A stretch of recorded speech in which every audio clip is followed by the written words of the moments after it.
As I said, I was on Bataan for approximately 3 weeks when General King ordered the surrender of Bataan. I, along with my battalion that I was attached to, was surrounded by the Japanese soldiers. They took all our arms, naturally, and then pushed us back out on the road near Marvelis.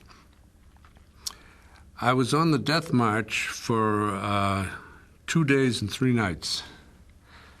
And during that period of time, I saw hundreds of Filipinos and Americans shot, bayoneted, their heads cut off with swords by the officers for the slightest infraction, because the weather was so hot. We were in 110 to 120 degree weather. We had no water, we had no food, we had nothing. And if a man left the column to relieve himself, he got shot. If there was a puddle on the road and they saw that, even if it was muddy and no matter how it is, the men were so starved for water, so thirsty, and they ran over to get a drink from the muddy water, they got bayoneted or shot. On a 100-mile march, there were some 60,000 Filipinos. During the course of that march, 12,000 Filipinos were killed and 600-odd Americans killed. In figuring that out, statistically, that's approximately 1 soldier or 1 human being every 30 feet. And that, you know, when you look at it now, it's pretty ghastly and pretty cruel. I knew I couldn't take this I wasn't going to last long myself. So during a rainstorm, there was a lot of lightning and thunder and a lot of noise. I dove off the side of the road and into the jungle and worked my way into deeply as I could into the jungle and get away from the column. It took me approximately 4 days, I believe it is now, to work my way back to Marvelis, which is the closest that I could get to Corregidor. And I gathered up some wood and debris that was there, tied it together with anything I could find, and worked myself out into the bay and swam back to Corregidor. I would say that it took me a good 10 hours that I was in the water, not knowing at the time, but found out later that it was shark infested, but evidently I wasn't good enough to eat. And they weren't interested in me, thank goodness. But anyway, when I got close to the shore on Corregidor, then the Marines started firing at me. This time I'm happy to say that evidently there was a bunch of lousy shots because they missed me. Anyway, when they finally recognized that I wasn't an infiltrator, they come out and pulled me into shore. And luckily, because I was pretty well gone by the time I got close there. There is a picture of me in the National Geographic magazine showing a bunch of GIs out in front of the tunnel, and I happened to be in the front with my hands up. It was a propaganda film, a picture by the Japanese, and I don't know how I managed to get there, but I did. We came across a very large bomb crater. And in the bottom of the bomb crater was some collected rainwater, horrible looking stuff. And the lieutenant, exercising discipline, held the men back from plunging down into that thing and filling their canteens. He said, "Okay, Doc, you gather up canteens and you go down there and fill them up." But anyway, I foolishly laid my pack down in my carbine and took the canteens and the halazone tablets and went down into the bottom of this bomb crater, laid out the canteens, and here I am with 2 hands with a canteen each in hand in the water, and 13 Japanese tanks attacked.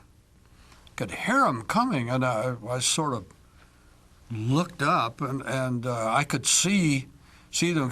Here I am really out there, no weapon, just helpless. I couldn't get up and run up the side of the bomb crater and head back to my area. It was too late then. The tanks were in and around us and firing, and the Marines were firing, and the Shermans were firing, and God, things were flying through the air. But they were swarming all over the place. And we had, by that time, this is D-Day, landed General Sherman tanks, 5 of them. And they're pretty agile, too. They mounted like a 155 gun, pretty powerful gun, and they were very well armored. They were quite agile themselves, but these 13 tanks threw themselves upon the General Shermans, much to their, and the General Shermans just knocked them out. Just incredible. Though the Shermans were firing as fast as they humanly possibly could, blowing those little tanks off. The riflemen were throwing tons of fire into the tanks. The tanks were easily punctured. They didn't have a chance.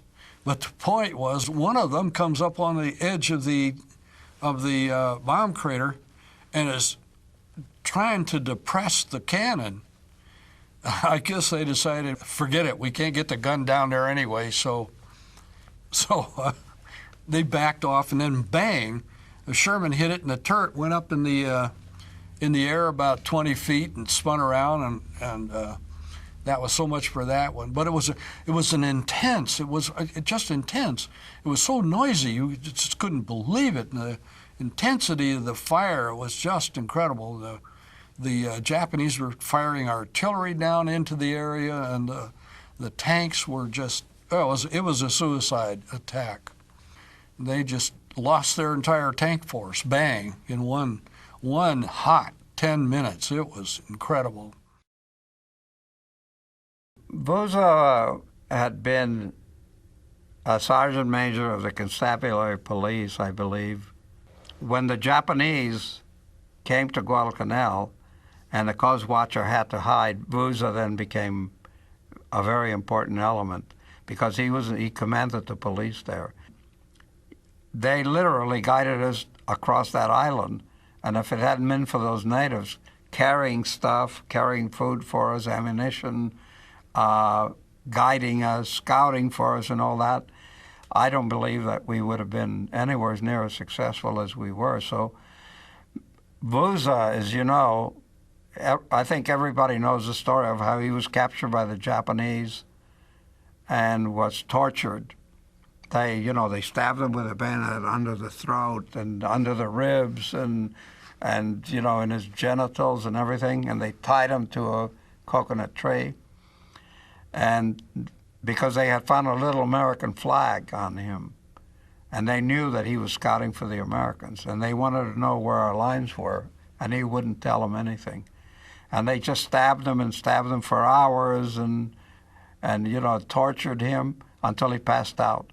And they thought surely he was dead. So they just left him hanging there. Well, the old rascal chewed his way through the rope, and then he crawled for something like 3 miles, crawled through the jungle back to our lines to tell them where the Japanese lines were. So the Marines venerated him, which I always thought was kind of funny because we had a lot of Southerners who would not let a black guy into the same restaurant they were in. And in those days, there were a lot of young Marines from the South and a lot of NCOs. They loved this man. They venerated him. I don't think they ever noticed what color he was. But he was just a terrific person.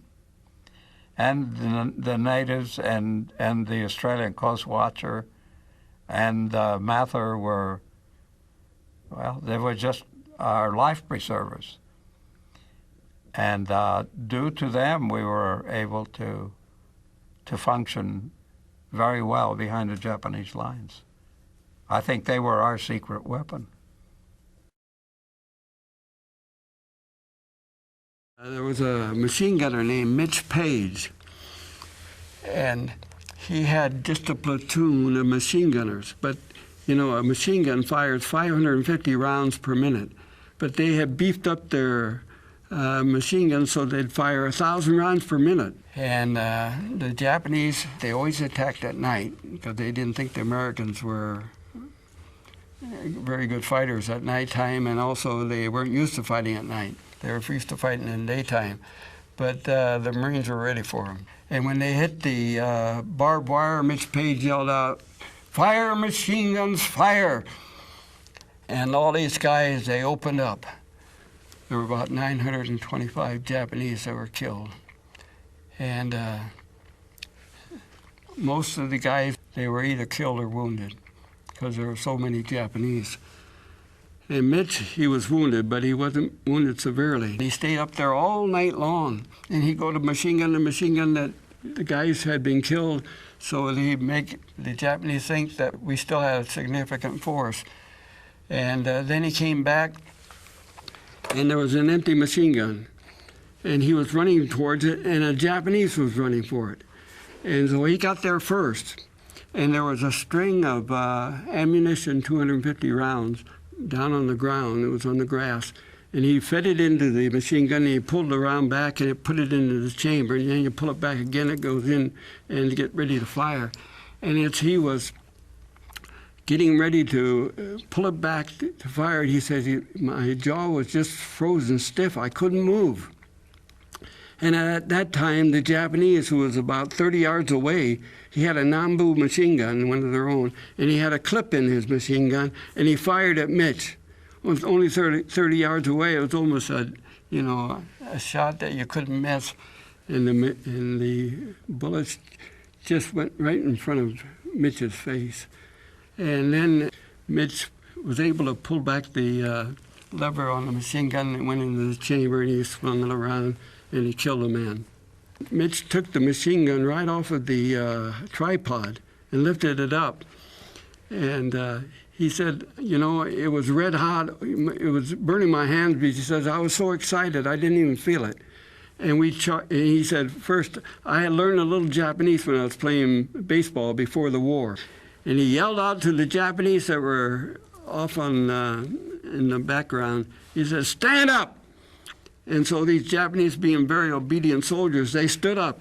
And Mitch took his machine gun and mowed them all down. And then they attacked. And they went down there, and there were no Japanese left. The battle was over. Just about daylight.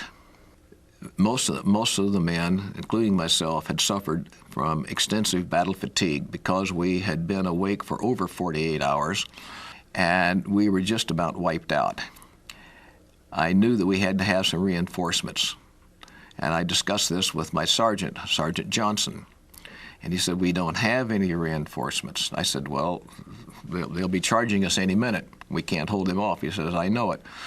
I said, well, what about tanks? He says, we don't have tanks. I says, yes, we do. I just saw them unloading down the beach just before dark last night. And he says, well, then go get them. So I gave my Browning automatic rifle to my assistant and took his M1, and I started running down the beach area to where these tanks were half a mile or a quarter of a mile away. Well, I had gone perhaps 100 feet when the silence was broken by a bugle blowing charge. This is the bugle that's written up in some of the official reports. Well, as I was running down the beach and I heard this bugle, I thought I'd been shot, and I thought it was St. Peter blowing his trumpet for me. And I turned around and looked, and here was a Japanese bugler standing out in front of their lines, plainly exposed and blowing charge. And it sounded something like this. Something like that. He played charge through completely once, and nobody moved. Marines stuck their heads up out of their foxholes and looked around like, hey, what's going on? He started to play charge again. On about the first note, he got shot by a Marine, and here they came at us, and the battle was on. Well, I speeded up my attempt to get the tanks up there, and I was back up with 4 tanks in about 15 minutes. When our tanks got there, and I was in the first tank, by the way, but I jumped out just before they got to where my foxhole had been, and the Japanese turned their attack onto the tanks. And the battle lasted for close to an hour before all the Japanese were annihilated. That was the only thing that saved the Japanese from penetrating our lines at the beach road at the extreme left flank, and if they'd have done that, they could have penetrated behind the lines for the entire operation. So the men onto our right would have had Japanese in front of them and Japanese behind us. Historians have said that Tarawa was the heaviest fortified piece of property during World War II. More heavily fortified than any piece of real estate even in Europe. By rights, no Marine should have ever set foot on Tarawa. The Japanese admiral there in charge of the island had bragged that it would take 1,000,000 men 100 years to take Tarawa. But the men of the 2nd Marine Division did it in only 76 hours, and that was something absolutely incredible. We lost over 1,000 Marines, something like 1,026 that died during the battle. More died later on. There were 5,000 Japanese killed. And if you put it together, Tarawa was the bloodiest affair for the 76 hours of combat of probably during the war. Let me describe how the guns and the machine guns were placed against the seawall. They were very cleverly camouflaged. There was not too much distance between them, maybe 75 to 100 feet in most cases. The Marines that were coming in facing one machine gun nest were not only facing the fire from that gun, but they were also facing crossfire from the guns on the left and on the right, so that every Japanese machine gun position had cover crossfire from the ones on each side. It was most difficult. I don't know how anybody ever got ashore and survived, but somehow they did. Tarawa was bombarded for several days before we landed by some of our battleships and cruisers and destroyers. It was also attacked by our aircraft to the extent that they thought that nobody could survive on the island. And a day or so before we landed, they gave up dropping any more bombs because they thought it would be useless. And we were told that we would just sort of go in and just mop up the defenders. They didn't think there would be many people alive. Wrong. Those fortifications were so strong that many of them could take a direct hit from a gun from one of our battleships or a bomb and still survive. They were incredibly strong. As a matter of fact, the Japanese admiral's command post was a large concrete building that had double walls to it. The walls were something like 2.5 feet thick. And in my book, I show photographs where shells from our 16-inch battleships gave it a direct hit and failed to penetrate the inner wall. The fortification had to be taken by the Marines on foot, hand-to-hand combat. And I just wondered what the Japanese admiral thought when he saw Marines coming into his command post. Those that got ashore in the first few hours were stuck onto the very narrow beach in front of these machine gun nests. They finally managed to knock out these machine gun nests by basically going over the top of them and then attacking them from the rear. That was their soft spot. All during the first day and up until about noon of the second day, all of our forces were concentrated in the very narrow strip of beach in front of the seawall. Finally, about noon on the second day, it was decided that if they stayed there, they'd all die. So they thought they might as well take a few Japanese with them. They charged up over the seawall and finally succeeded in taking the island. In my book, I talk about what demoralized the Japanese. And according to one prisoner that we took, he said it was not our shelling, not the bombing, but it was the sight of the Marines that kept coming and kept coming. He said we could not stop them. They overran our defenses and took the island. The Japanese military had a history of winning all of their battles for over 2,000 years. It was not until Guadalcanal that they suffered their first defeat on land, and that was by the hands of the U.S. Marines. Defeat or surrender was not in their vocabulary, but after Guadalcanal, they began to get the idea. Well, the thing of it is, your adrenaline kicks in, and you can lift heavier weights and man heavier hoses than you could ordinarily. 2 men can't hardly hold a 2.5-inch hose with the fire pumps going at full blast. But we did it then at Pearl Harbor, and half the time you couldn't see, except you see a little flame now and then. And you kept the hoses going because the flames were burning on the water towards your ship. And if they're burning all around the stern of your ship, first you fan the flames back and then you keep them from coming towards you, and the wind was blowing towards us. So we were just fighting and fighting. We had, of course, we had whites on, and the whites we had to throw away after Pearl Harbor. We had to throw our uniforms away. Everything you touched was black. It's black and oily and smelled bad.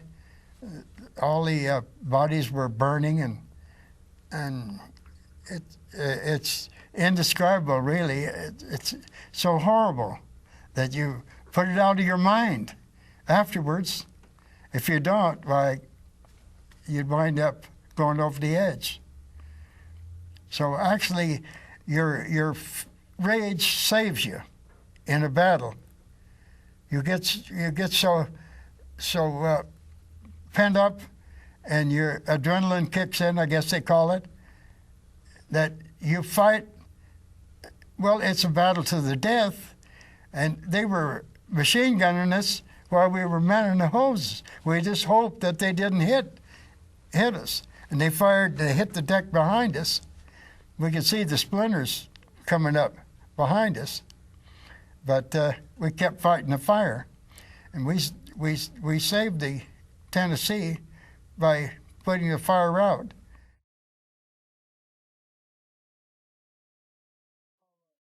This one cruiser sunk about 5 miles from us. 2 planes dived right into it at the same time. Two kamikazes hit it, and one of them hit forward. I guess they hit the ammunition. A great big pall of flame went up. The cruiser sank within just a few minutes, but they got most of the men off, and we picked up a lot of them because of the sharks. The sharks was attracted by men falling in the water, jumping in the water. We sent riflemen out to shoot the sharks in the water to keep them from getting the guys that had to abandon ship. They'd shoot at sharks around them so that they wouldn't attack the men. Sometimes you see blood come to the surface of a shark. Sometimes they would turn belly up, but it was real bad because a cruiser has around I think 11 or 1,200 men, and they all had to get off. But they got most of them off. That one ship that I saw sink.